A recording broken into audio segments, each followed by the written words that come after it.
Israel crossed a line it should never have crossed.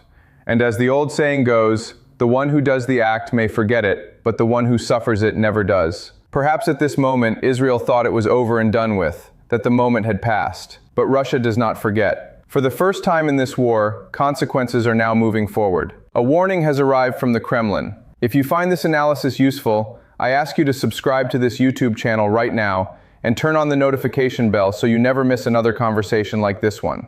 Share this video with anyone you think needs to understand what the Western media is not showing. Tell me in the comments where in the world you are watching from. Your city, your country, your location tells me that this conversation is reaching the places it needs to reach. And please give this video a like, because that small action alone helps a large number of extra people find these geopolitical breakdowns that through the major media channels they would simply never come across. Several days ago, in the middle of the growing chaos of this war, a period marked by Israeli bombings that showed no clear limits, hitting targets in every direction, it came out that Israel had bombed a Russian asset. The official explanation was easy to predict: a preemptive strike. But I want to be straight about something. For Russia, there is no such thing as a preemptive strike that is then simply forgotten. The habit of striking and moving on, of cutting the grass and going back to normal the next morning, does not apply to Vladimir Putin. Benjamin Netanyahu seems to have forgotten that he was no longer dealing with an Iranian asset on its own. He was dealing with an asset inside the port of Anzali on the Caspian Sea, a port where Russia has major operational, commercial, and military interests. Multiple journalistic sources have confirmed the basic facts. The target of the Israeli Defense Forces was Iranian naval infrastructure. But that Iranian naval infrastructure happened to be located in Anzali. And Anzali is not simply an Iranian port in the normal sense of the word. Looked at geopolitically, Anzali is the main logistical point connecting Iran to Russia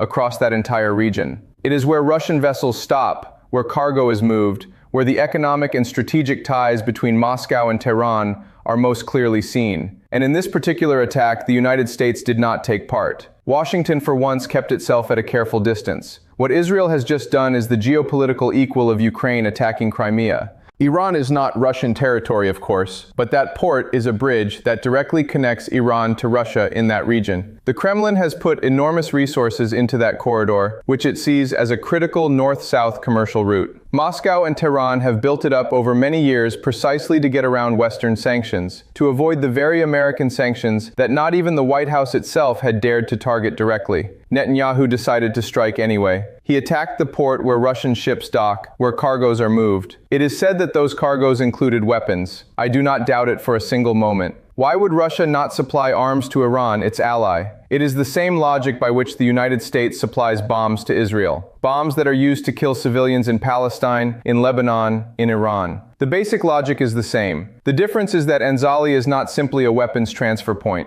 It is one of the main ports through which Russian grain moves to key markets. According to multiple reports, military equipment, including the drones that Russia has used so regularly against Ukrainian infrastructure, also moves through that corridor. Russia's military supply chain for its conflict in Ukraine depends in part on that route, and Netanyahu found it simple to bomb it. Simple because from his point of view, he was cutting Russia's drone supply line to Iran. But this is not something Russia will allow to pass without consequence. This is not a matter of arriving, landing a blow, and leaving the next morning as though nothing happened. Russia is not Iran. Russia is not Palestine. Striking an installation where Russia has operational, economic, and military interests is clearly different from anything Israel has done before in this conflict. This is truly new. This deserves a different kind of conversation because Israel had never crossed that particular line before. Russia's response came faster than Israel expected, and it came in language that was unusually harsh. I want to be clear about what I observed. The consequences for Israel are already starting to take shape, and I want to note this moment in the record. In a matter of days, we will see whether what I am analyzing here is confirmed. The spokesperson for Russia's Ministry of Foreign Affairs, Maria Zakharova, who is very close to Vladimir Putin, was the one who issued the formal statement. When Zakharova speaks in this way, it is practically as though Putin himself wrote the words. She stated personally that Israel's attack was reckless and irresponsible, and she issued a formal warning that these kinds of actions will expand the conflict, that Russia will not stand with its arms folded, and that it will not forget what happened. She stated clearly that this conflict will expand toward the states of the Caspian Sea. Let us pause on that statement and look at it carefully. Who are the states of the Caspian Sea? Russia is one of them. Zakharova did not limit herself to a personal warning. This was a formal statement on behalf of the Russian state, declaring that Israel's attack directly affects Russia's economic and military interests, particularly its food trade with Iran. It is something that Russia will not forgive. And I return to the point I made earlier. Not even the United States, a top military power, had dared to touch that corridor. What strikes me as especially telling is that the Western media has barely reported any of this. One asks with good reason why this does not appear on the major television networks on this side of the world. In Russian media, in Iranian media, in Turkish and Chinese coverage, it appears clearly. Here it does not. And that silence is itself part of the problem I have been pointing to for years. The inability of major Western media institutions to report carefully on geopolitical realities that do not fit comfortably within the main narrative. I have watched this pattern across decades of journalism, and it remains one of the most damaging failures of our public conversation. What Zakharova issued was, in essence, a warning to Israel, delivered in the name of Vladimir Putin and the Russian state. A warning that says in its meaning, continue doing this and you will drag all the countries of the Caspian Sea into this conflict.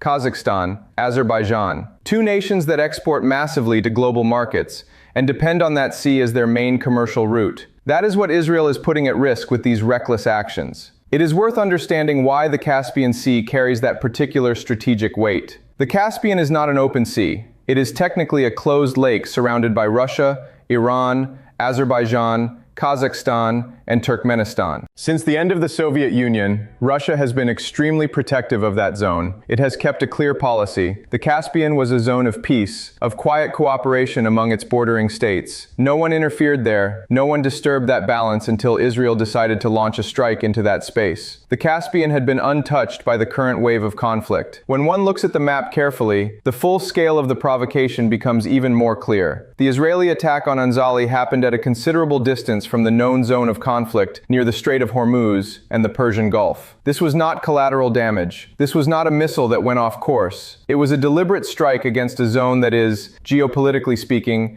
the shared domain of the Caspian bordering states. Israel is not one of those states. Any outside military action in that space is seen as a direct violation of the understanding that has governed the region. Israel understood this and acted anyway.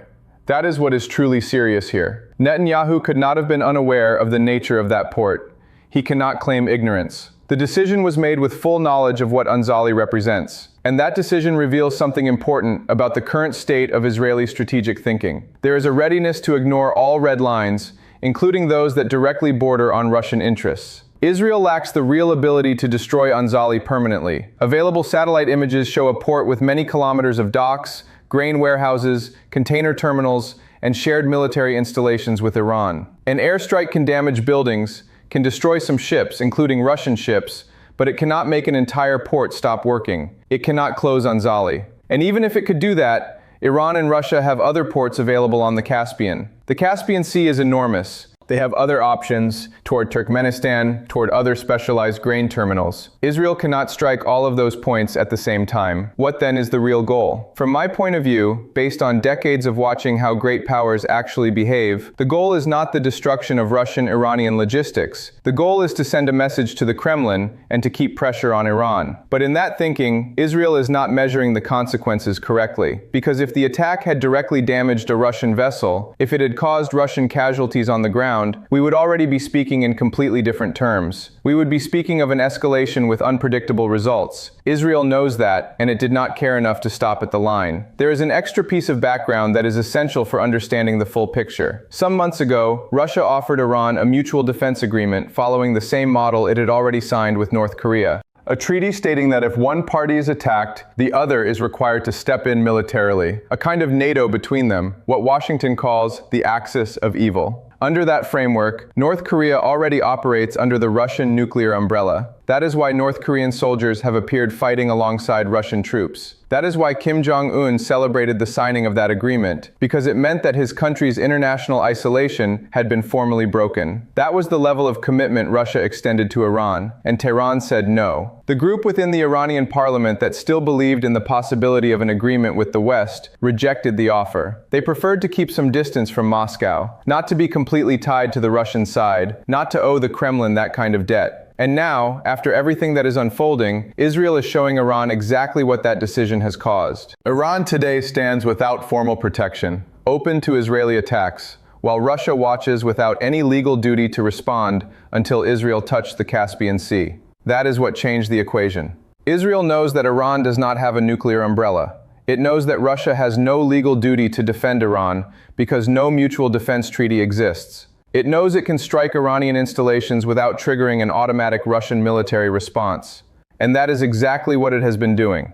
But by attacking Anzali, it moved into different territory. Territory where Russian interests are directly involved, where Russian infrastructure exists, where Russian assets are genuinely at stake. If Israel continues attacking Russian interests, if it continues touching Kremlin assets, Russia does not need to enter the conflict directly.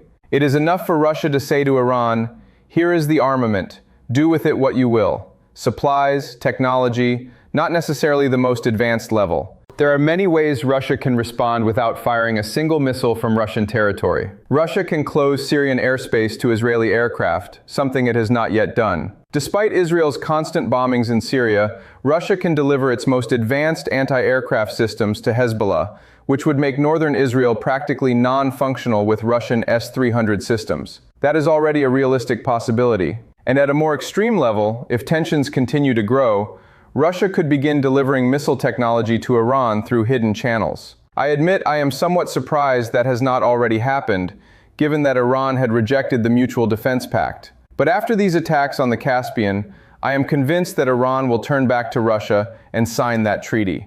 I am certain of it. There is a north-south corridor connecting the Indian Ocean to the Caspian Sea and on to northern Europe, one of the most important alternative commercial routes in the world. And something that is not talked about nearly enough is that any disruption of that corridor would harm Europe greatly. The Caspian represents one of the very few zones where Russian and European interests truly meet. Any escalation among the Caspian states will directly affect the flow of oil and gas upon which European economies depend. That is why Zakharova speaks of consequences for all the Caspian states. Kazakhstan, Azerbaijan, nations that export massively to global markets and use that sea as their main commercial route. What we are seeing in Israel is not an act of strength. It is an act of desperation. The idea of the unstoppable Israeli military has broken apart in Gaza and Lebanon and the Red Sea. Gaza has become a true quagmire where Israeli casualties continue to grow. The Israeli economy is going down. The power to deter, which they sold to the world for so long, the well-known Iron Dome, is no longer presented as impossible to beat. The same pattern is repeating with Hezbollah in Lebanon. Israel is causing a brutal toll, but Lebanon has also caused Israel serious losses and shown that northern Israel is deeply exposed. The Houthis in Yemen have effectively closed the Red Sea to Israeli interests, and now Israel has opened a conflict in the Caspian. Israel has steadily created conflicts across every major maritime corridor and front: the Strait of Hormuz, the Red Sea, and now the Caspian Sea. Through every route, through every front, through every direct attack from Iran that has broken through supposedly unbeatable defenses. What Israel is doing now is attacking supply chains, with the result that it is surrounding itself within a ring of its own making. And the price of those actions is not paid by Israel alone. It is paid by every country in the Persian Gulf. It is paid by all of Europe, which depends on the energy flow of the Gulf for its economic survival.